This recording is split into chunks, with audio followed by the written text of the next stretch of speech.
예, 대단히 반갑습니다. 그렇게 안 반가워하실 줄 몰랐습니다. 이제 제가 갈 수는 없어요. 이미 왔기 때문에 반가워해 주시기를 바랍니다. 반갑습니다. 고맙습니다. 예, 저는 이제 하동신교에서 지금 목회를 하고 있는데 저희 교회는 한 3,500명쯤 모입니다. 좀 놀래주세요. 이제 왜 그런가 하면 시골은 한 명이 10명을 담당하거든요. 그러니까 우리 교회는 작년이 한 250명 되고 이제 다음 세대들이 이제 유치부부터 시작해서 한 100명 정도 되니까 합치면 한 350명 정도 되는 그런 교회인데 면단위 교회에서는 제법 큰 교회가 되겠죠. 그래서 저희들 교회를 이제 섬기고 있는데 사실 이제 은양교회하고 저하고는 참 인연이 매우 깊습니다. 그 원로 목사님 성함이 뭐죠? 예, 권동하고 저는 권동진입니다. 우리 형님입니다. 옛날 30년 전에 제가 사실은 전도사로 있었을 때 이제 은양교회에 내가 지원을 한번 한 적이 있는데 튕겨놨습니다. 왜냐하면 목사님하고 이름이 비슷하다고 그런 인연도 있고요. 또 여기 이제 은양에 저희 어머니가 살고 계시는데 그 어머니를 모시는 셋째 누님이 권영자 권사님이신데 이 은양교회 출신입니다. 그래서 우리 자영은 김태엽 목사님이시고요. 그보다 더 오랜 세월로 흘러가면 한 40년 전에는 이말출이라는 전도사님이 아마 은양교회 옛날에 저기서 사역을 했는데 그분이 바로 우리 둘째 자영이고 둘째 누님입니다. 이 정도 되면 뭐 우리 가까운 사이죠. 예, 우리 상당히 가깝고요. 더 놀라운 거는요, 우리 저 양명식 장로님이 우리 교회 양현식 장로님의 동생입니다. 그러니 여러분은 뭐 가만히 있어도 은혜를 받습니다. 그렇습니다. 근데 이제 사실은 우리 손충강 집사님하고 고민순 집사님하고 우리 주엽이하고 은지가 우리 진교교회에 있다가 이사를 갔습니다. 그래서 좋은 교회에 등록해서 신앙생활하는 거 보니 너무 행복하고요. 또 제가 이제 찬양 드리는 여러분들의 모습을 보니까 저는 일주일에 이제 한 달에 한 번 정도는 외부에 나가서 이렇게 헌신 예배를 인도하거든요. 그 교회를 얼마나 많이 다니겠습니까? 근데 제가 다녀본 교회 중에 은양교회는 탑 클래스에 속합니다. 네. 네. 하나님의 은혜가 이곳 가운데 흐르고 찬양이 얼마나 뜨거운지요. 너무너무 감사하고 그냥 오늘은 제가 뭐 별말 안 해도 이미 여러분들은 하나님의 은혜 가운데 있는 줄로 믿습니다. 그렇지만 하나님이 저에게 주신 그 짧은 시간에 우리 청년들에게 도전을 주고 이제 돌아가기를 원하는데요. 잠시 한번 기도하고 말씀을 전하겠습니다.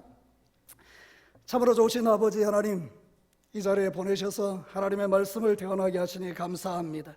가장 힘들고 어려운 시대를 지나가는 젊은 청년들에게 하나님의 메시지를 들려주기를 원하시는 하나님, 종을 주님의 통로로 사용하셔서 이 젊은 청년들의 영혼을 깨우고 이들이 아버지 이 시대와 민족과 교회를 위하여 존귀하게 쓰임받는 청년들 되게 하옵소서. 세례의 왕같이 광야에서 외치는 소리가 되어 이 시대를 변화시키는 능력 있는 그리스도인들로 살아내게 하여 주옵소서. 이 한 시간에 성령님께서 우리의 모든 마음을 주장하시기를 원하옵고 주 예수 그리스도 이름으로 기도합니다. 자, 우리 시대의 가장 큰 고민은 뭡니까? 교회 안에서 젊은 청년들이 사라진다는 것 아니겠습니까? 그런데 우리 은양교회는 얼마나 감사한지요. 이렇게 젊은 청년들이 많은 걸 보니까 참 부럽습니다. 근데 사실은 이 시대에 우리의 다 고민이 이 젊은 청년들이 더 많아지기를 원하는데 실제로 교회 안에서 젊은 청년들을 바라보기가 쉽지 않은 그런 지금 상황 속에 있죠. 근데 저는 결코 부정적으로 생각하지 않습니다. 왜냐하면 지금까지 우리가 살아온 이 교회의 역사 속에서 교회가 단 한 번도 평안하거나 괜찮았던 적이 없었기 때문입니다. 교회는 항상 핍박받았고 교회는 항상 문제가 많았고 교회는 항상 어려움을 당했습니다. 근데 놀랍게도 성령께서 당신의 교회를 붙드시고 여기까지 인도해 주신 줄로 믿습니다. 그렇기 때문에 저는 하나님께서 우리에게 역사하시면 이 시대에 한 명의 청년들을 통해서도 세상을 뒤집어 엎을 거라고 저는 믿는 것이죠. 오늘 성경이 말하고 있는 주제가 그것 아닙니까? 여러분, 이 세례 요한이 살던 시대가 아름다웠던 시대입니까? 결코 그렇지 않습니다. 세례 요한이 살던 시대는 영적으로 어두웠던 깜깜한 시대였습니다. 그러나 하나님께서 그 세례 요한 젊은 청년을 일으켜서 시대를 바꾸지 않습니까? 영적 기류를 바꾸지 않습니까?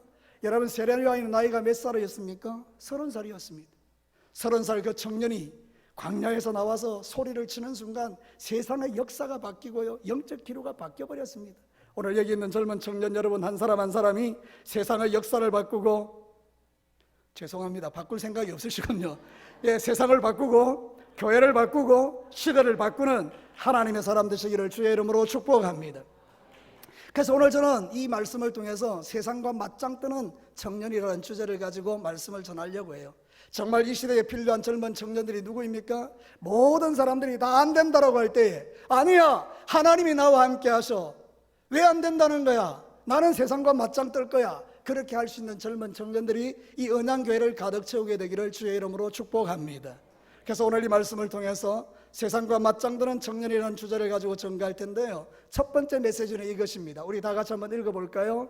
우리 방송팀에서 이거 띄우라고 좀 보내줬는데, 네, 맞습니다. 자, 첫 번째 거 우리 크게 한번 읽어보겠습니다. 시작. 세상과 맞짱 뜨는 청년들은 붙들고 살 하나님의 메시지가 있어야 된다. 여러분, 우리가 붙들 게 많아요. 돈도 붙들 수 있고요, 이성을 붙들 수도 있고요, 아니면 여러분이 있는 그 직장을 붙들 수도 있어요. 근데 여러분, 우리를 바꾸는 것은요, 그런 게 아닙니다. 우리의 심장 속에 하나님의 메시지 하나 딱 들어있으면 그 사람이 인생을 바꾸고 세상을 바꾸는 거예요. 여러분, 오늘 성경 본문에 보니까 세례요한 한 사람의 가슴 속에 하나님의 말씀이 있었죠. 그 말씀이 뭡니까? 회개하라, 천국이 가까웠느니라. 이 메시지가 세례요한의 가슴을 뜨겁게 했던 겁니다. 그래서 그는 뛰쳐나가서 광야에 외치는 소리가 되었던 거죠. 그 당시에 모든 사람들이 영적으로 어두워서 소망이 없다는 그 시대에 아니다, 지금도 회개하면 하나님이 역사하신다, 하나님 나라가 임한다, 그 이야기를 했던 거죠. 그랬더니 여러분, 세례 요한의 역사와 같이 그 시대의 영적 기류가 바뀌지 않았습니까? 우리의 예수님이 세례 요한 뒤에 이 땅에 오셔서 수많은 영혼들을 살리는 놀라운 축복의 통로가 되지 않습니까? 여러분 하나가 세상을 바꿉니다. 믿으시면 아멘입니다. 여러분의 자녀 하나가 세상을 바꾸는 것입니다. 언양교회 젊은 청년들이 세상을 바꿀 수 있는 겁니다. 뭐가 있으면? 하나님의 말씀이 있으면요. 근데 여러분, 오늘 이 시대가 어떻습니까? 너무 고통이 많은 거예요. 너무 힘든 거예요. 가끔 우리는 살다 보면 어려움을 당할 때가 있죠. 욥의 경우가 그렇죠. 욥기 22장 10절과 11절 하나님의 말씀을 한번 띄워주시기 바랍니다. 우리 다 같이 한번 읽어볼까요? 시작.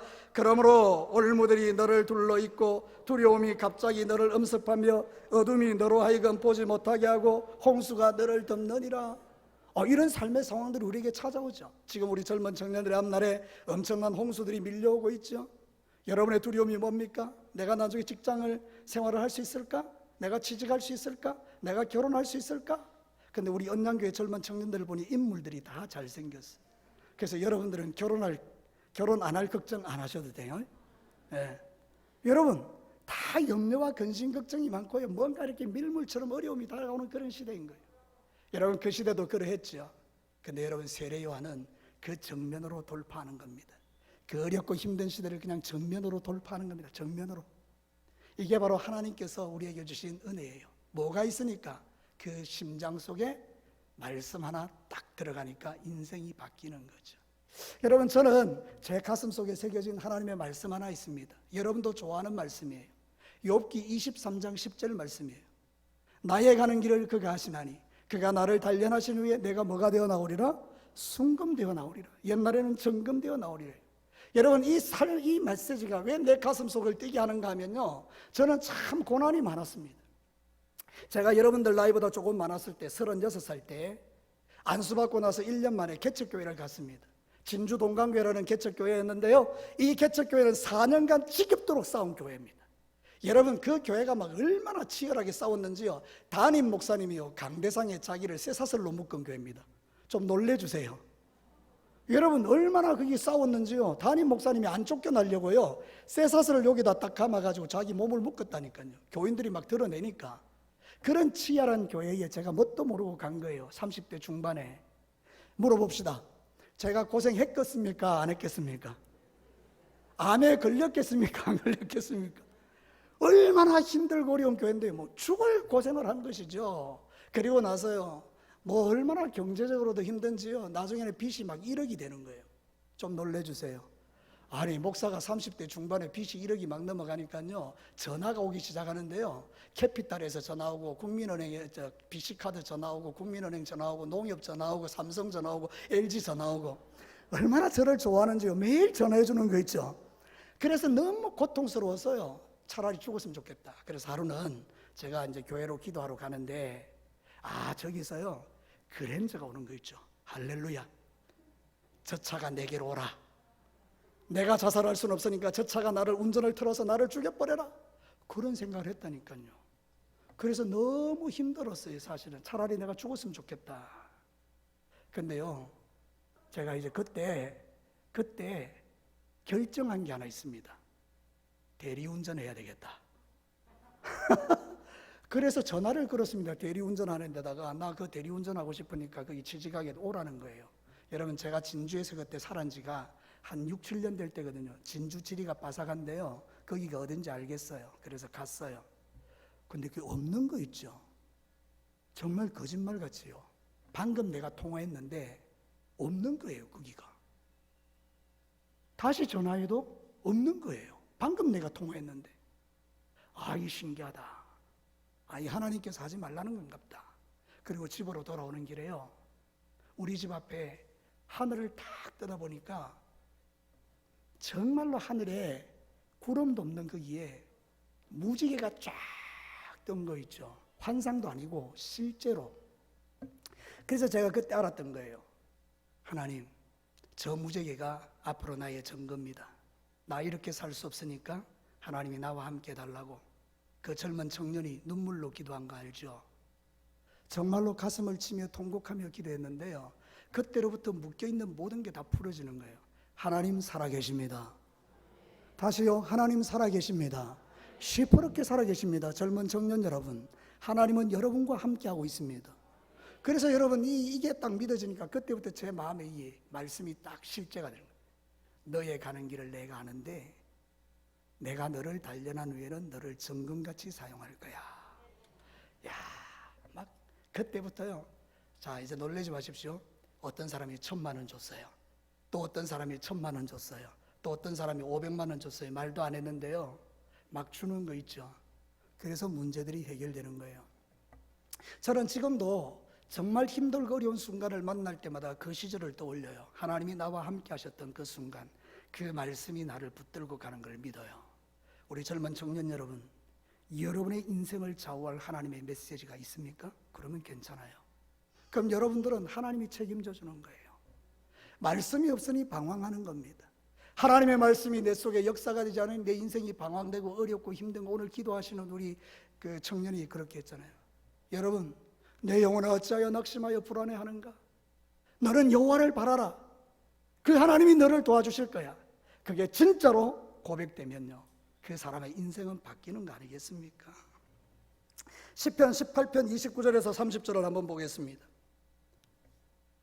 다 같이 한번 읽어볼까요? 시작. 내가 주를 의뢰하고 적군을 향하여 달리며 내 하나님 여호와를 의지하고 담을 뛰어넘나이다. 하나님의 도는 완전하고 여호와의 말씀은 순수하니 그는 자기에게 피하는 모든 자에게 방패시로다. 할렐루야. 믿으시면 아멘입니다. 이걸 어떻게 우리가 안 믿어요? 하나님께서 내가 적군을 함께 달리도록 해줄게, 내가 담을 뛰어넘게 해줄게. 우리 인생에 담이 얼마나 많습니까? 주의 손을 잡고 담을 뛰어넘게 만들어준다는 것 아닙니까? 뭐 하는 사람에게? 주의 말씀을 의지하는 자들에게, 하나님께 피하는 자에게. 우리 젊은 청년 여러분, 우리가 피할 때는 하나님밖에 없어요. 그분이 나의 인생을 책임져 주는 것 아닙니까? 한 사람이 인생을 바꾸고요, 한 사람이 가정을 바꾸고, 한 사람이 교회를 바꾸고, 한 사람이 지역을 바꾸는 것 아니겠습니까? 여러분의 마음속에 하나님의 말씀이 있으면 우리는 강하고 담대한 자들이 됩니다. 오늘 이 성경 본문은 그 이야기를 하는 것입니다. 우리가 읽은 그대로 광야에서 외치는 자의 소리가 있었다. 그가 뭐라고 외쳤습니까? 회개하라, 천국이 가까웠느니라. 이 말을 뒤집어 말하면 회개하라, 예수님이 오신다. 그 예수가 내 삶의 주인이 되는 순간 내 인생은 바뀌어지는 겁니다. 여러분의 인생의 주인은 누구입니까? 여러분의 인생의 주인은 누구입니까?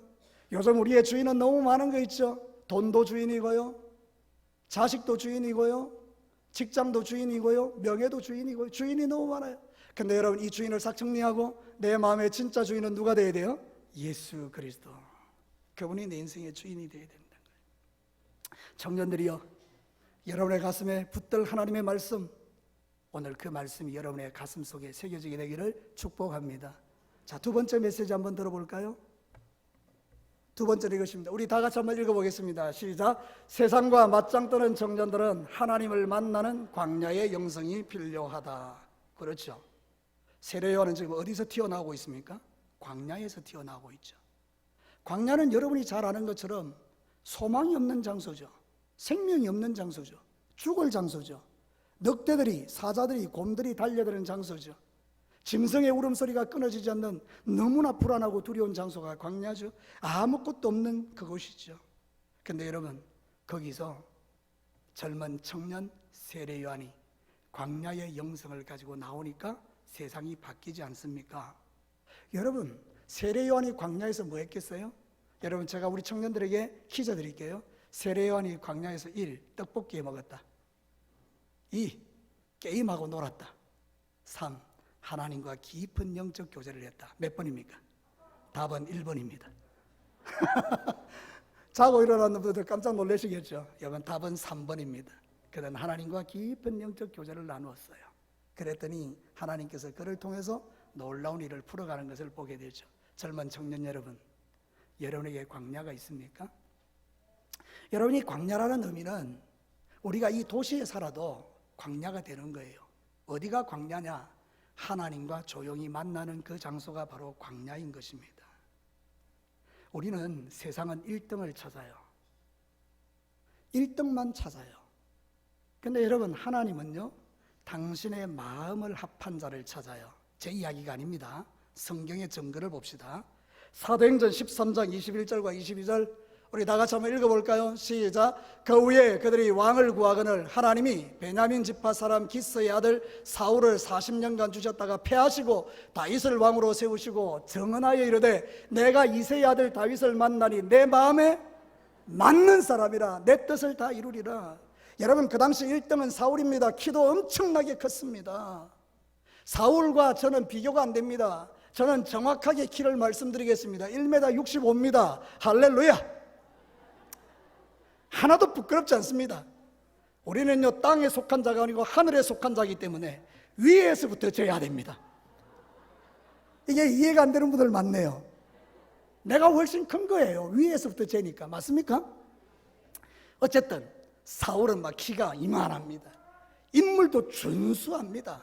예, 능력 있습니다. 1등입니다. 근데 하나님은 그를 패하십니다. 지가 잘났다고 말하는 사울을 패합니다. 하나님과의 광야가 없고 하나님과의 교제가 전혀 없는 사울을 패해버리십니다. 그리고 나서 다윗을 쓰십니다. 왜 그렇죠? 다윗의 마음속에는 뭐가 있다고요? 하나님의 마음에 합한 자다. 베들레헴에 목동으로 살던 그 사람 누가 주목하겠습니까? 여러분, 지금 우리가 살고 있는 이 시대는 말이죠, 모두가 다 어디로 가는가 하면 대도시로 가는 겁니다. 여러분 생각해 보십시오. 우리나라 인구가 5천만 명인데 2,500만이 수도권에 살고 있습니다.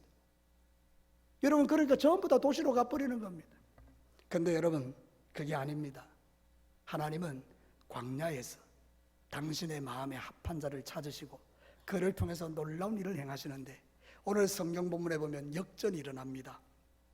제가 여러분에게 한번 물어보겠습니다. 여러분, 보통은 광야에서 도시로 갑니까? 도시에서 광야로 옵니까? 왜 대답이 없으십니까? 여러분, 우리가 광야에서 도시로 갑니까? 도시에서 광야로 옵니까? 전부 다 도시로 갑니다. 근데 오늘 성경 본문에 보면요, 기가 막힌 일이 일어납니다. 그 도시에 살던 사람이 광야로 옵니다. 뭐하러요? 세례 요한의 메시지를 들으려고요. 이게 바로 놀라운 역전인 거예요. 하나님의 마음에 합한 자가 거기 있으니 하나님이 거기에 생명으로 역사하시니까 사람들이 전부 다 생명을 찾아오는 겁니다. 생명을. 그래서 제가 오늘 우리 젊은 청년들에게 선포하는 메시지가 이것입니다. 여러분, 한 사람 한 사람이 각자의 광야를 가지고 계시면 그 광야에서 하나님과의 만남이 있고 거기에 생명이 역사되니까 사람들이 여러분을 만나러 온다는 거예요. 이 언양교회로 젊은 청년들이 몰려든다는 것입니다. 이 지역에 죽어가는 수많은 영혼이 우리 담임 목사님의 설교를 들으러 이 언양으로 온다는 것입니다. 이유가 뭡니까? 생명이 있기 때문입니다. 할렐루야. 그래서 여러분, 오늘 이 성경 본문에 광야에 있다, 그 광야의 영성을 가지라, 그 말은 뭔가 하면 생명 있는 자가 되라는 거예요. 그러면 사람들이 막 생명이 있는 곳에 몰려들죠. 제가 한 사람을 소개하겠습니다. 정말 놀라운 사람입니다. 재산이 15조 5,600억입니다. 상상이 안 되죠. 재산이 15조 5,600억입니다. 엄청난 기업을 만들었습니다. 그 기업의 설립자입니다. 우울증이 왔습니다. 미국으로 날아갔습니다. 그리고 미국에서 자살했습니다. 그 사람이 누군지 아십니까? 우리 젊은 청년들도 잘 압니다. 넥센이라고요. 바람의 아들이라는 엄청난 게임을 만들어 폭풍같이 이렇게 젊은이들에게 게임을 유행시킨 사람, 김정주. 그분은 젊은 나이에 성공했지만요, 자기 안에 생명이 없음으로 인해서 돈이 주는 그것으로 만족이 안 돼 공허해서 자기의 인생을 끊어버립니다. 자살해버립니다. 자, 여러분에게 한번 묻고 싶습니다. 언양교회 성도 여러분, 하나님이 여러분에게 15조 6천억 줬으면 좋겠습니까? 자살했으면 좋겠습니까? 물어 뭐합니까? 우리 젊은 청년 여러분, 여러분의 인생 가운데 예수 그리스도가 주인되면요, 우리의 인생은 달라집니다. 돈의 문제가 아닙니다. 내 안에 생명이 있는 그것이 나를 뛰게 하는 것입니다. 여러분, 언양에 아주 유명한 우리의 선배가 있습니다. 이 사람 폐병 환자였죠. 어떻게 알았습니까? 여러분, 그가 폐병 가운데 있었을 때에 언양에 있던 한 젊은 여고생 하나가 그에게 전도했습니다. 당신이 예수 믿으면 병 고침 받는다. 그 말 하나에 이 사람의 인생이 바뀌어버렸습니다. 그리고 예수 그리스도를 믿고 나서 70만 성도의 리더가 됐지 않습니까? 그럼 여러분 어떻습니까? 여러분, 언양이라는 도시가 얼마나 놀랍습니까? 안 놀랍군요. 죄송합니다. 여러분, 이 언양이라는 도시 자체가요, 하나님이 주시는 이 엄청난 영성이 이곳에 있는 거예요. 여러분, 이곳 가운데에 제2의 조용기, 제3의 조용기, 아니면요, 한 시대를 움직일 수 있는 위대한 인물이 나오지 않을 거라고 어떻게 우리가 생각할 수 있습니까? 오늘 예배드리는 여러분들이 광야의 영성을 가지고 하나님을 만나기 시작하면 하나님께서 그를 통해서 세상을 바꾸는 위대한 리더가 되게 할 수 있다는 거 여러분 믿으시면 아멘입니다. 그래요, 여러분. 우리 뭐 별 볼 일 있습니까? 우리 다 똑같죠. 근데 여러분, 예수 생명이 있는 사람은 다릅니다. 낙심하지 않습니다. 자살하지 않습니다. 시시한 것에 끌려다니지 않습니다. 주님 딱 바라보고 믿음으로 돌파하면서 하나님 앞에 나아가는 것이죠. 여러분, 누가복음 1장 80절에 보면 세례 요한이 어떻게 살았는지를 이야기해요. 누가복음 1장 80절 다 같이 읽겠습니다. 시작. 아이가 자라며 심령이 강하여지며 이스라엘에게 나타나는 날까지 빈들에 있으니라. 세례 요한이 어릴 때부터 광야에서요, 하나님이 그를 쓰실 때까지 심령이 강하게 훈련됐다고 이야기하죠. 여러분, 진짜 중요한 거 이거예요. 우리의 키가 크고 우리의 인물이 준수하고 우리가 가진 것 많고 똑똑하고 막 이런 것도 중요해요. 근데 여러분, 심령이 강한 자를 이기지는 못해요. 여러분들, 영적으로 강한 자가 하나님이 쓰시는 사람들이에요. 여러분이 어디에 있든지 간에, 저도 여기 위에서 보면요, 다 보입니다. 지금 주무시는 분, 지금 두 사람이 있습니다. 빨리 깨시기를 바랍니다. 주무시는 분들이 있어요. 제가 와도 다 보여요. 하나님이 하늘에서 보시면 아실까요? 모를까요? 알아요. 나는 내 눈으로는 여러분을 육신으로 바라보지만 하나님은 위에서 영으로 바라볼 때 우리의 마음의 중심을 보십니다. 맞습니까? 그 중심이 통하는 자를 하나님이 쓰신다는 이야기잖아요. 그러면 우리 젊은 청년 여러분, 바쁘고 분주해도 끊을 것 끊고, 그래서 여러분들이 그 하나님 앞에 광야를 가지시라는 거예요.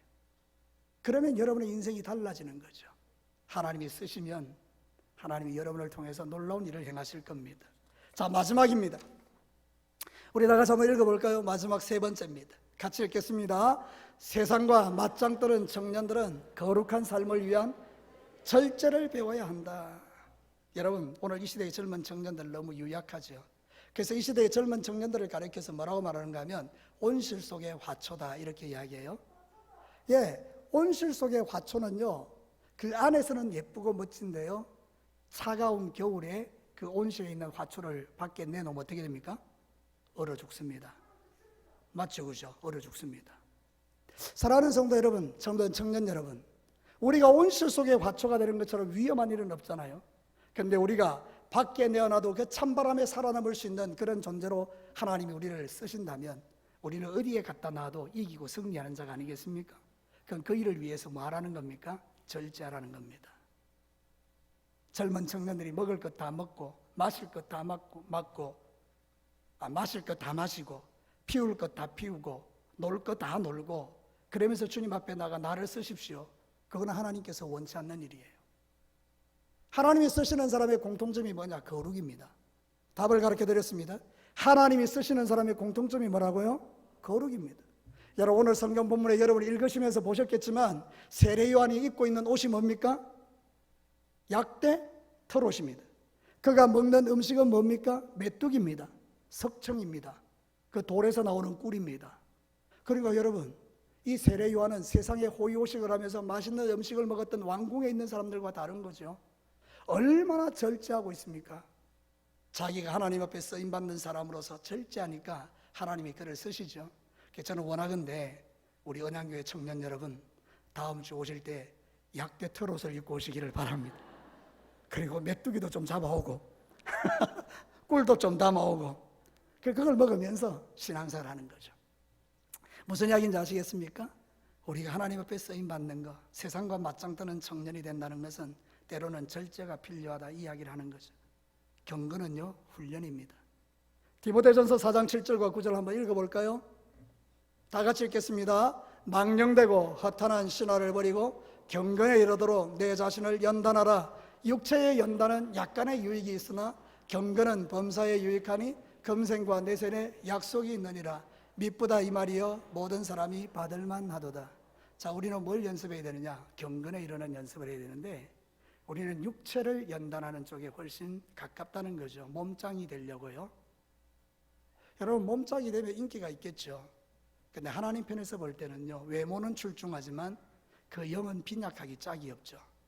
근데 여러분이 정말 경건의 훈련을 받으면 하나님이 여러분의 눈빛을 보십니다. 다윗은요 절제하고 살았기 때문에 골리앗을 향하여 돌을 던질 수 있는 용기가 있었습니다. 근데 저와 여러분들은요 골리앗을 보면요 도망치기 바쁠 수 있습니다. 이건 나 못해. 이 전쟁은 내가 감당할 전쟁이 아니야. 사랑하는 성도는 어떻습니까? 우리도 그렇죠. 지금 우리의 영성 자체가 옛날과는 많이 다르다는 거죠. 여러분 생각해 보십시오. 우리의 젊은 날 여기 어른들도 많이 계시는데 우리가 30년 전에 40년 전만 해도요 기도가 우리의 1순위였습니다. 저는 어릴 때 모태신앙인데 제가 중학교 고등학교 다닐 때 기억이 나요. 학교 갈 때 제일 먼저 교회 와서 기도하고 학교 가고 학교 갔다 와서 또 어디 가고요? 교회 와서 기도하고요. 그리고 때로는 피를 받으면 저녁에 천례하고요. 그렇게 우리는 살았죠. 어른들도 그랬어요. 제가 교회 가면 항상 교회에 기도하는 권사님들, 집사님들이 계셨어요. 그죠? 아닙니까? 맞아요. 그렇게 살았어요. 근데 지금은요, 교회에서 기도하는 사람을 찾기가 어려워요. 딱 한 교회 빼고, 언양교회. 언양교회는 권사님들, 장로님들, 집사님들 새벽 깨워서 기도하시죠. 여러분, 그 영성이 우리 젊은 청년들에게 영향을 주는 겁니다. 젊은 청년들에게 절제를 가르치는 어른들이 많을 때, 기도의 뒷모습을 보여줄 때 정말 아름답게 커가는 거 있죠. 여러분들, 지금 마지막 시대에 우리는 정말 하나님을 가까이 해야 돼요. 우리 젊은 청년 여러분, 시간 내서 기도하시고요. 우리 청년부 지도 목사님 참 멋있던데요. 그 목사님이 선포하는 메시지 가슴에 담고 함께 뜻을 이루고 비전을 이루고 또 담임 목사님이 무슨 말씀을 하든지 간에 그 말씀에 온전히 순종하면서 신앙의 삶을 살아가기 시작하면 여러분의 칼라가 바뀝니다. 하나님은 눈빛을 보십니다. 살아있는 눈빛. 여러분 살아있는 눈빛 본 적 없죠? 제가 보여드리겠습니다. 사랑하는 성도 여러분, 저와 여러분이 인생의 삶을 살아갈 때 영적으로 강한 자가 이깁니다. 저는 36세에 개척했다고 했죠. 죽을 고생했다 했죠. 제가 그때 배운 게 뭔가 하면 무릎 꿇는 거였습니다. 하나님, 저는 이 방법 외에는 다른 건 모르겠습니다. 저는 나이도 어리고 건방지게 제가 목회를 시작하면서 잘 될 거라고 생각하고 개척을 시작했는데 하나님 안 도와주면 어떻게 합니까? 정말 무릎 꿇고 기도를 많이 했습니다. 하나님이 저를 만나셨고요. 제 인생 가운데 강하고 담대하게 성령으로 기름 부어주셨어요. 그리고 나서 진교교회를 옮겼어요. 여러분, 제가 진교교회 갈 때 우리 진교교회 상황은요, 둘로 나누어지는 전쟁터였습니다. 제가 당회에 들어갔는데요, 그 당회에서 우리 장로님들이 의견이 맞지 않으니까 큰 소리로 싸우시더라고요. 지금은 그렇지 않습니다. 처음에 제가 갔을 때 당회에서 막 싸우시더라고요. 마음이 되게 아팠죠. 제가 선택할 수 있는 것은 아무것도 없었습니다. 저와 제 아내가 교회에 가서 기도했습니다. 계속 기도했습니다. 1년이 지나고 2년이 지나고 3년이 지나고 4년이 지나면서 영적인 기류가 바뀌면서 여러분 교회가 달라지고 그렇게 살아갔던 거예요. 여러분 우리도 마찬가지죠. 여러분들은 평안한 교회에 있어서 잘 모르시겠습니다만은 여러분 참 힘든 거죠. 그래도 여러분 엎드려 기도하고요, 하나님을 만나고요, 절제하고요, 거룩을 배우기 시작하면요, 하나님이 여러분을 통해서 놀라운 일을 행하십니다. 지금은 자다가 깰 때입니다. 뭐라고요? 안 들려요. 지금은 어떤 때라고요? 할렐루야. 성경이 이렇게 말하죠. 로마서 13장 11절 12절 같이 읽어보겠습니다. 또한 너희가 이 시기를 알거니와 자다가 깰 때가 벌써 되었으니 이는 이제 우리의 구원이 처음 믿을 때보다 가까웠음이라. 밤이 깊고 낮이 가까웠으니 그러므로 우리가 어둠의 일을 벗고 빛의 갑옷을 입자. 젊은 청년 여러분, 지금은 잠잘 때가 아니고 깨어있을 때라고 주님이 말씀하니까 우리가 영적으로 깨어있으면 하나님이 여러분을 쓰십니다. 여러분 잘 아는 이야기 하나 해드릴게요. 여러분 홍수가 나서 막 강에 엄청난 물이 내려와도 통나무는 떠내려갑니다. 그러나 물고기는 거슬러 올라갑니다. 살아있으니. 여러분 태풍이 올 때에 촛불을 갖다 놓으면 촛불은 그냥 꺼져버립니다. 그런데 여러분 등대는요 태풍을 맞서서 빛을 발합니다. 자, 젊은 청년 여러분, 여러분의 신앙의 영성이 촛불처럼 아니면 떠내려가는 통나무처럼 그렇게 살아가면 우리는 이 시대를 이겨낼 수 있는 힘이 우리에게 없지만, 그러나 우리가 적어도 하나님과 만나서 그분과 교제하고 내 안에 하나님의 영광이 임하고 주의 성령이 나를 사로잡으면, 우리가 그래서 절제하고 거룩하게 살면 하나님이 여러분이 물고기요 등대가 되게 하셔서 시내를 거슬러 올라가는 하나님의 종으로 쓰시지 않겠습니까? 이거는 이론이 아닙니다. 실제입니다. 실천하는 자들, 이 말씀을 심장에 새기고 그렇게 살기로 결정하는 자들은 10년 후에 20년 후에 분명히 운명과 삶이 달라집니다. 하나님께서 그를 손에 붙드시고 위대한 하나님의 사람으로 사용하시겠죠. 이제 말씀을 마치겠습니다. 사랑하는 우리 젊은 청년 여러분, 세상과 맞짱 뜨는 매력적인 그리스도인이 되십시오. 오늘 성경 본문에 약관 30대의 젊은 청년 세례 요한이 영적으로 깜깜하고 어두웠던 시대에 회개하라 천국이 가까웠느니라 메시지 선포할 때 하나님은 그를 통하여 영적 기류를 바꾸어 버리십니다. 그리고 여러분, 그가 광야의 빈들에서 주님과 영적 교제를 나눌 때 하나님은 그를 통해서 역사를 이루십니다. 그리고 그가 빈들에서 약대 트롯을 입고 메뚜기와 석청을 먹으며 믿음의 길을 걸어갈 때 하나님은 그를 주목하시고 콕 찍어서 하나님을 위해서 사용하셨습니다. 세상에 젊은 청년들 많습니다. 엄청나게 청년들 많습니다. 근데 여러분, 하나님이 주목하는 청년들이 있습니다. 이 시대에도 하나님은 그 사람을 통해서 당신의 나라를 이루실 건데, 제가 말씀을 마치면서 간절히 기대하고 소원하는 것은 여기 있는 우리 은양교회 젊은 청년들이 하나님의 주목을 받고 하나님이 핀셋으로 찍어서 사용하시는 그런 멋진 매력적인 그리스도인이 되시기를 주님의 이름으로 축복합니다.